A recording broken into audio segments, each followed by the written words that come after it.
I think we need more people that have been through these scenarios which these vulnerable people have been through and can give guidance based on evidence. I think people listen to me, which is good, which is why I've started this because, I genuinely believe I can help a lot of people. Welcome back to another episode. You're listening to Founders Club, and I'm your host, Dez DeCosta. My next guest is someone who embodies the spirit of resilience and transcending challenges into triumph. He spent 2 years living on the streets before he began his business ventures. During COVID, he made $15 million, and now he uses his story to help at-risk youth and vulnerable people seeking support. Keep listening for more.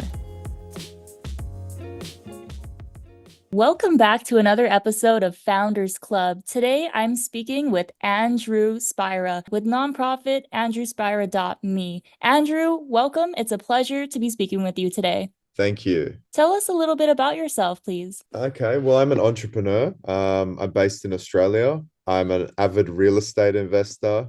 I'm a crypto investor. And I've got a group of businesses in Australia, New Zealand, and the United Kingdom, particularly based in the microloan space. Great. Wow, you are definitely multifaceted. And I would love to hear more about, kind of all of those, especially your nonprofit. But before we get into all of that, how did you get started as an entrepreneur? Yeah, that's a good question. So I left school when I was 15. I had a fairly tough upbringing. Ended up actually on the street. I know a lot of people say they end up on the street. I actually ended up on the street for the better part of 2 years, which was extremely challenging. And you had to do what you had to do. And ended up meeting a girl when I was 17. Got a job in the finance space, luckily. And I've never looked back. From that business, I was able to start my own business and became a broker when I was 18 and started my own business and then got big into my digital marketing. And then I was one of the lucky people that during COVID, my business took off. I made $15 million very quickly during those COVID years. And, I've progressed myself onwards from that.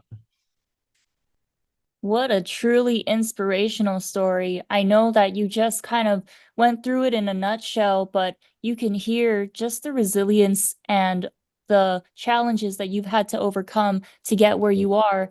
To be able to make $15 million during such a trying time, such as COVID, especially just speaks to your grit and abilities. So I'm sure we're going to learn a lot more about all of that today. This leads me into my next question. When you were starting out as an entrepreneur, for example, when you moved out of finance and started your own company, were there ever times where you doubted yourself? Absolutely. I'm only just starting to learn not to doubt myself, but I still do it, like even today. But Yeah. I think it's common for young people to do that. I don't think you really grow out of that till you're 35, 40, unless you're completely arrogant, which Yeah, no, that's illuminating. Yeah, and yeah, I'm yeah, yeah. And I doubted uh-huh. myself all the way through, but I pushed through. A lot of the time I like working, so I don't even notice I'm working. I'm kind of just doing and things are happening, and I'm getting a lot better these days about not doubting myself, about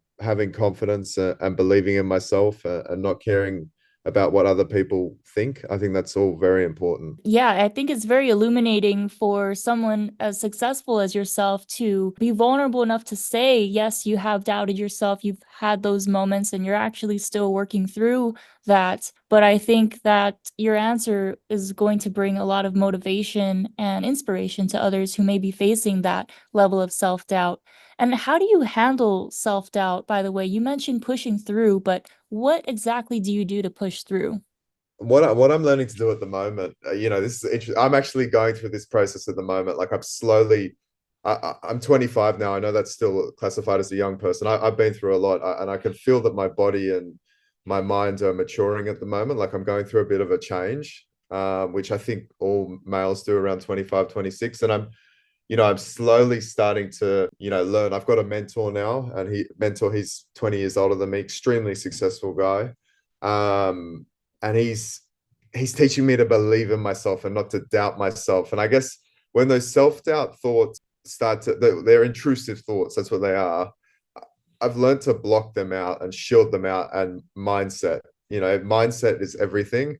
And what I try to do every day is be so positive that I don't even let those thoughts digest in my mind. They're just thoughts, and they're no further than that. Yeah, it sounds like you are on your way to mastering, not only your mindset, but just those thoughts that are distractions. And I'm sure you've had to really hone in on your habits along the way over these years to be able to create such a successful life and businesses for yourself. What is one habit of yours that makes you more productive as an entrepreneur, you feel? I'm sure you've heard this a million times. It's routine. Routine is everything. I go to bed at Yeah. 8:30. I get up at 4:30. I'm straight in the gym. I'm doing the same thing every day, which sounds a bit crazy, but if you want to have a successful business, I think it's really important. You need to get into a good flow state, and you need to, in business, this is the way I usually say to people, in business, there's so many things you can't control. And running a business, particularly a high risk finance business, it's hectic every day. So I like to try and control the things I can control, so I'm not worrying about things that are not important. Great answer and great advice there. You've definitely touched on your background, having lived on the literal streets for 2 years prior to really getting into finance and starting your businesses. What motivated you during that time when things got really tough to keep going and to become the person you are today? Yeah, there was a few things. When I was 17, I went through something, and I knew if I didn't turn my life around at that point, I was never going to go anywhere. I was fortunate enough that I still presented well. A lot of people after, some street time, they don't present well anymore. They start to look like they live on the street, and they've lived on the streets. I still presented well, and I met a girl. She was quite important. And I think discovering this industry I'm in now, this unsecured business loan space, I think I love this business. It's become my niche, and discovering that business has just given me a sense of purpose. And then, I've managed to build this amazing life around my business. I've met awesome people. I get invited to awesome things. I guess I've got money now, so I can kind of do what I want, do whatever I want when I want, even though I don't. I'm always working on my business, but yeah, that's been like, I guess, the cluster of things which I've been, I'm very fortunate for. Absolutely. Yes, you kept your grit and resilience to be able to come out on the other side of the tunnel where the light is. Is there Yeah. any advice that you would give your younger self? Yeah, I guess the biggest regret for me is taking drugs. I wish I never took drugs. One thing I think about every day is I wish I never took drugs. And I think a lot of recovering addicts say that. You just don't realize when you're younger that, life isn't forever. And, taking drugs, it does have consequences, even if it's not physical, sometimes it's mental. And I can give this advice to all young people. It's just not worth it. You think it's all good at the time, and it does have long lasting consequences, taking drugs. Thank you for sharing that and opening up about your experience with that. Every day, every I guess every day that you're off drugs is a step towards greatness. I'm sure a lot of people will be moved by that, considering your story as well. I want to talk more about your nonprofit, andrewspira.me. Would you mind telling us a little bit more about that and what exactly it is? Yeah, so I went through an incident last year where that was heavily publicized in the media. And, off the back of that, obviously I've had some negative media, but I've got a lot of people post that now reach out to me asking for advice or guidance. And it might be on just the littlest of things. And, I'm always online, I'm always available for everyone. So, I'd call people straight away, like if they were in a crisis situation, or they were feeling depressed or whatever. And I thought, all right, well, why not openly publicize that I'm doing this, and start helping young kids and vulnerable youths get through these crisis situations and uh, give them advice on coping with withdrawals and coping with building a normal life. So I've opened up a website, andrewspira.me. You can look it up on Google or put it straight into the URL. And so far today, I've got 300 clients, all free. They're just subscribed. I'm doing weekly emails with how my recovery is going, and they've also got direct access to me, so they can message me at any time. At the moment, I'm extremely busy. Like I'm getting like 200 emails a day and 50 calls, and I'm sending like 1,000 messages. So I'm trying to get back to everyone as soon as possible. But they know I'm here, and if it's a real crisis and I see it, I'll call them straight away. Wow, that's fantastic. Very personable, very hands-on. So take me through the journey of andrewspira.me. So if I am someone who's looking for support in this area, do I just go to your website, sign up, and then I'll immediately have access to the resources and support there?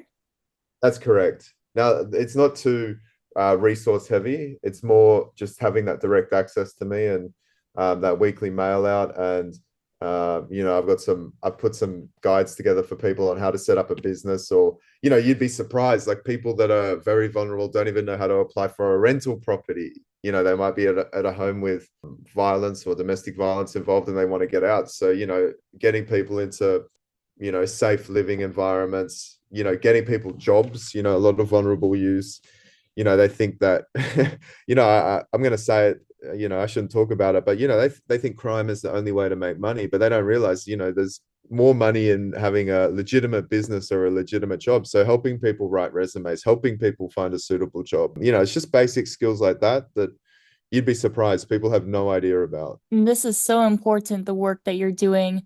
I'm sure you've taken maybe a lot of the experience that you've gone through and kind of reflected that into the resources that are now available, that you're presenting to folks who need it. That's correct. I'm taking my journey and I've put it into, I guess, a learning experience for anyone who subscribes. Amazing. Very, very amazing work that you're doing. I want to dive deeper into this nonprofit now. What's been the toughest decision or moment that you've had in the last few months for this nonprofit of yours, which, from my understanding, is your latest venture? Correct. Look, the toughest moment that comes to mind straight away, there was this one guy, I was speaking to him every day. He just got out of jail. I helped him get a job. I helped him move out. And then, one day he hits me up for $1,500 and I go, oh, he's relapsed. And I called him on video call, and his eyes were dilating. And then, a few days later he went missing and I found out he was back in jail. So, that was the most disappointing day, because this guy was only 19 and, you Wow. know, he had a good opportunity to break that cycle, but, now he's going to spend the next couple of years in jail. So, hopefully he snaps out of it. But yeah, that one definitely had a bad impact on me for sure. I was a bit upset about it. And no, that makes absolute sense. You want to help people as much as you can, and you are as well, because as you've mentioned at this point, you have over 300 subscribers currently that you are helping. What's been the most successful or proudest moment with andrewspira.me? Okay, that's a good question. There was this one guy, he lived in Northern Territory, Australia. He was only 20 and he'd spent, I think he'd been in juvenile and jail for 4 years out of seven, from 13 to 20 years old. And he had a dream that he wanted to move to Victoria, get a job and play AFL. And,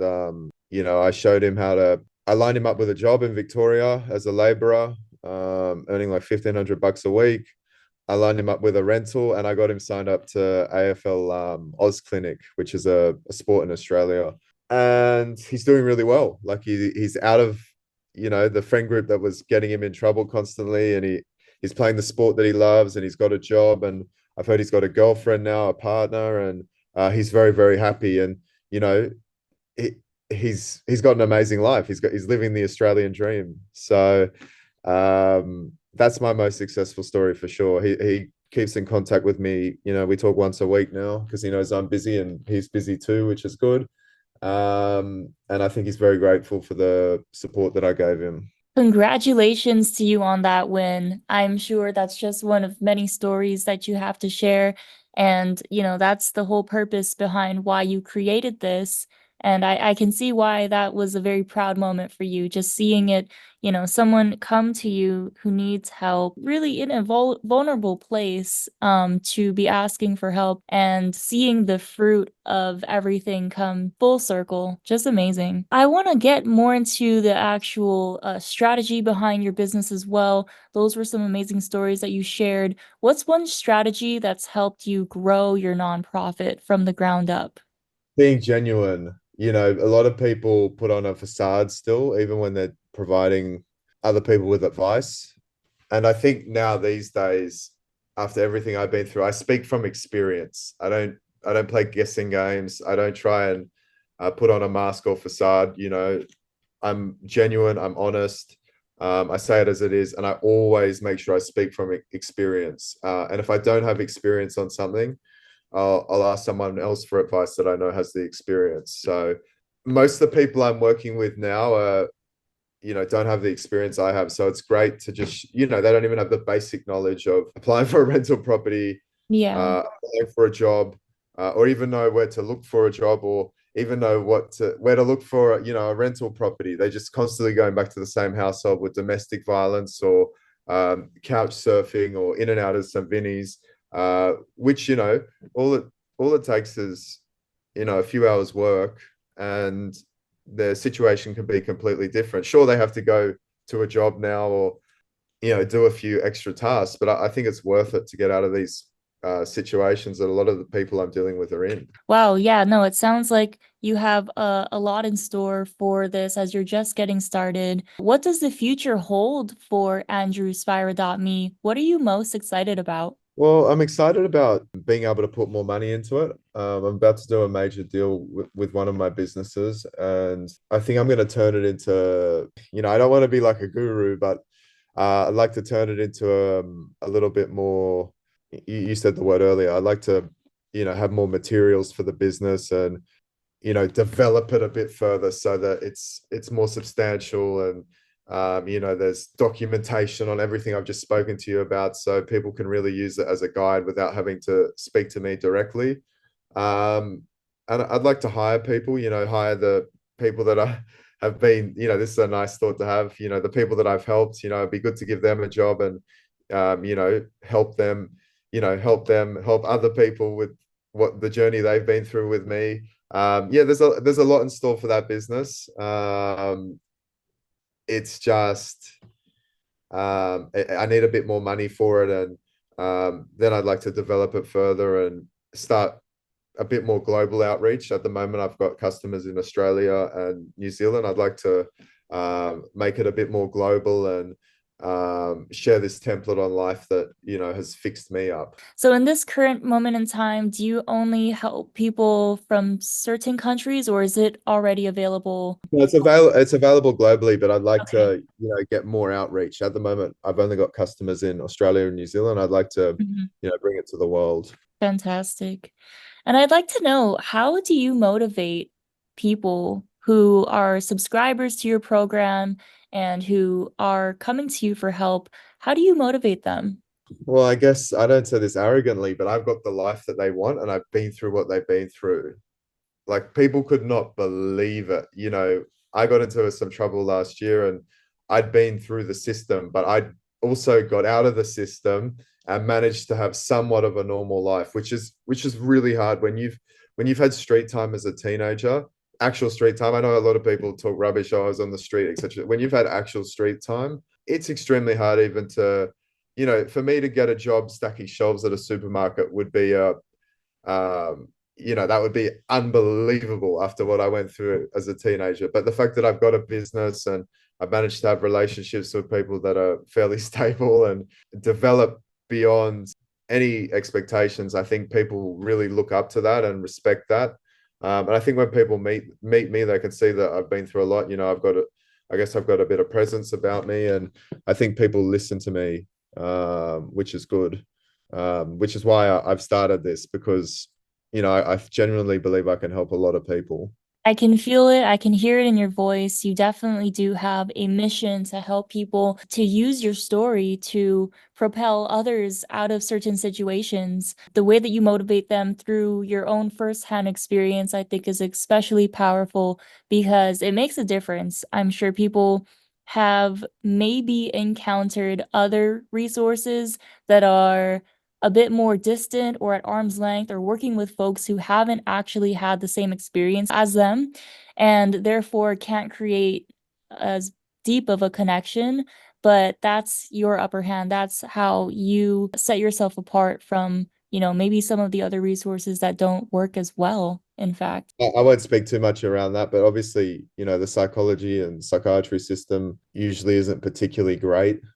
I think we need, more people similar to myself that have been through these scenarios which these vulnerable people have been through, and can give guidance based on evidence, not just with giving people medication or getting them into a counseling session and teaching them about breathing. People need real life skills Yeah. to get over these challenging circumstances that they've been through. Absolutely, Andrew. Well, we have now reached the end of the interview, and I just want to let people know, where can people learn more about you and how can people follow you? They can follow me. I'm not big on social media. I'm getting bigger. They can follow me on LinkedIn. I'm big on LinkedIn, obviously, with my businesses. But the best way to get me is andrewspira.me. Subscribe. You'll get some materials straight away. You'll get direct access to me, so you can message me on WhatsApp or Messenger, whatever you prefer. And I'll send you a weekly email with an update on some tips I'm giving for that week and what I've been up to on my journey. Amazing. Andrew, thank you so much for your time and sharing your amazing story with us today. I really appreciate it. You have been fantastic. Thank you.